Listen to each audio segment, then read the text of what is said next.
สบายดีท่านผู้ชมมื้อนี้มาพบกับข้าพเจ้าเกียรติประสิทธิ์คมคำมื้อนี้สิพาประธานมาเที่ยวบ้านอาหางปะตรางเป็นบ่อน้ำอุ่นเนาะบ้านที่ว่ามีบ่อน้ำอุ่นอยู่เมืองกระลืมแขวงเซกองเบิ่งวิวทิวทัศน์พี่น้อง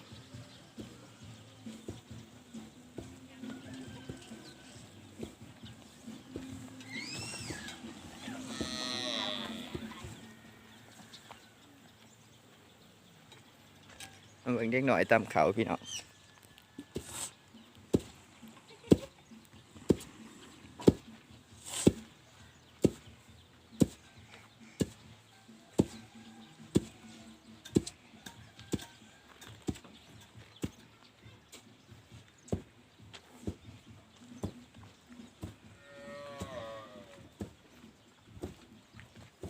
มาเบิ่งวิถีชีวิต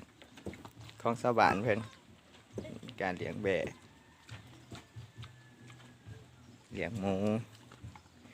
นี่เจ้าของเพิ่นเลี้ยงหมูเพิ่นเกลือด้วยมันต้นเป็นอาหารเขตบ้านเพิ่นการปลูกเขาก็ถือว่าการปลูกเขาเฮ็ดให้ถือว่าได้บ่หลายเนาะ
อันนี้จะเป็นบ่อนเก็บฟืนเขาจะเนาะเพื่อการดังฟืนดังไฟของพ่อแม่ประชาชนที่ว่าเก็บมาไว้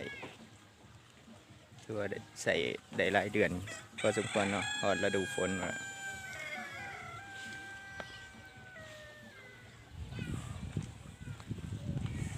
อันนี้เป็นสวนพักบัวเด้อพี่น้องสวนพักของเขาจะ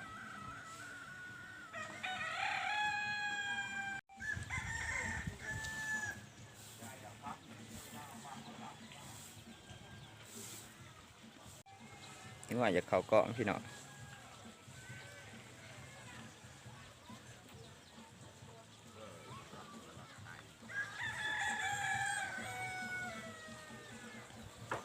แขกครับเสื้อของบ้านที่ว่าจะเห็นกล่องเลยจ้ะมาเบิ่งการเกลือหมูของพ่อเฒ่าครับเกลือหมูเกลือไก่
ก็มาละ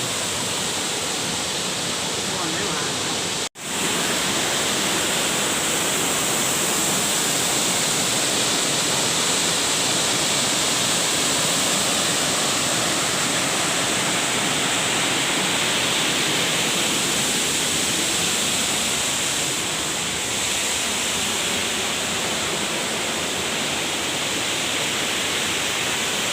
สำหรับการทั่ว